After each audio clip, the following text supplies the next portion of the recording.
जय भीम गुजरात के digital platform पर से मैं प्रवीण कुमार। मैं आज चर्चा करने जा रहा हूं हरियाणा विधानसभा की चुनाव की बात। आने वाले कुछ महीनों के बाद हरियाणा में आम चुनाव होने वाले हैं। इस चुनाव में इस बार बीएसपी और आईएनएलडी यानी कि बहुजन समाज पार्टी और इंडियन नेशनल लोकदल पार्टी ने संयुक्त गठबंधन किया है और इस गठबंधन के माध्यम से आज एक संयुक्त रूप से एक घोषणा पत्र जारी किया। उस घोषणा पत्र में आने वाले चुनाव में आम जनता को, आम प्रजा को क्या फायदा हो सकता है, इसके बारे में काफी अच्छी बात कुमारी बहन मायावती जी और अभय चौटाला जी ने कही है।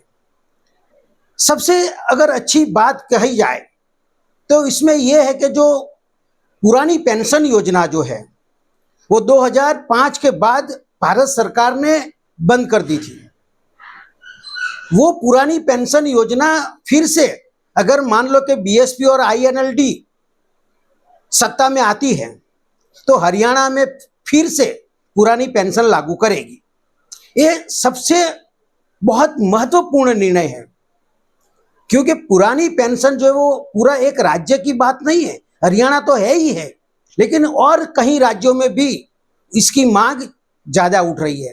तो कुमारी बहन मायावती जी ने सोच समझकर ये जो चुनाव का ढंढेरा जो घोषणा पत्र जारी किया, इसमें इस बात को काफी तवज्जो दिया है।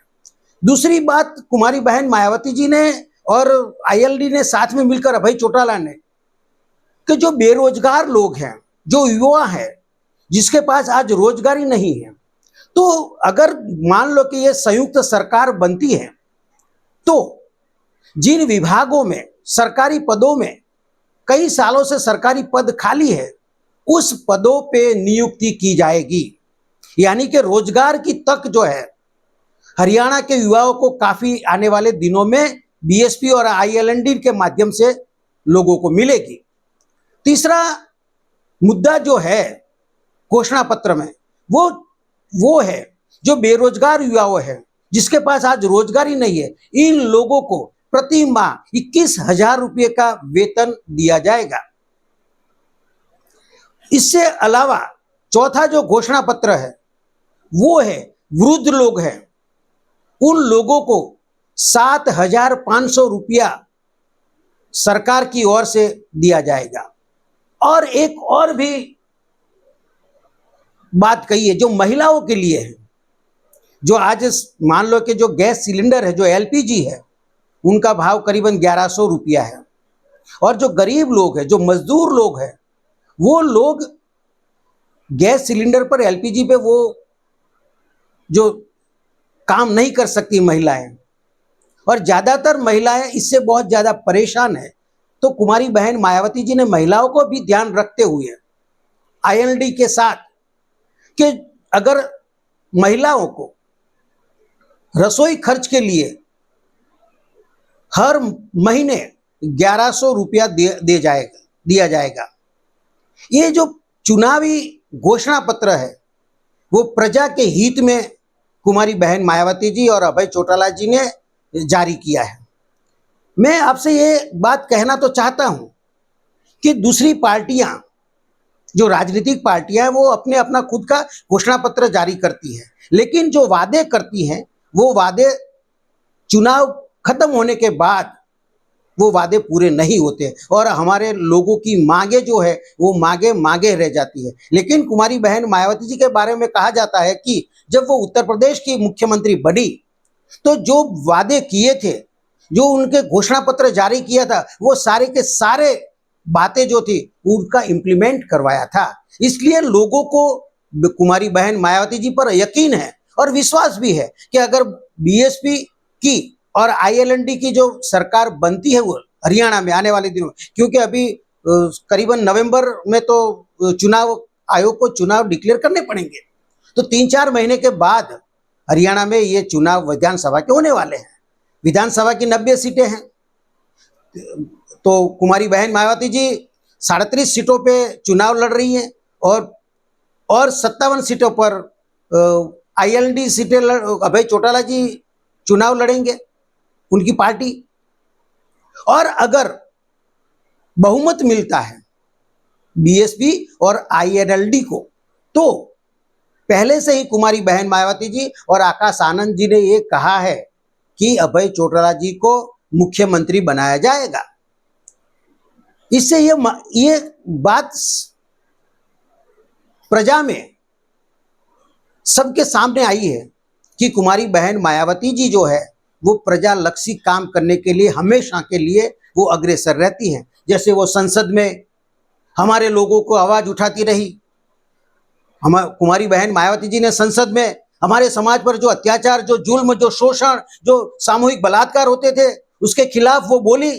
और बोले नहीं,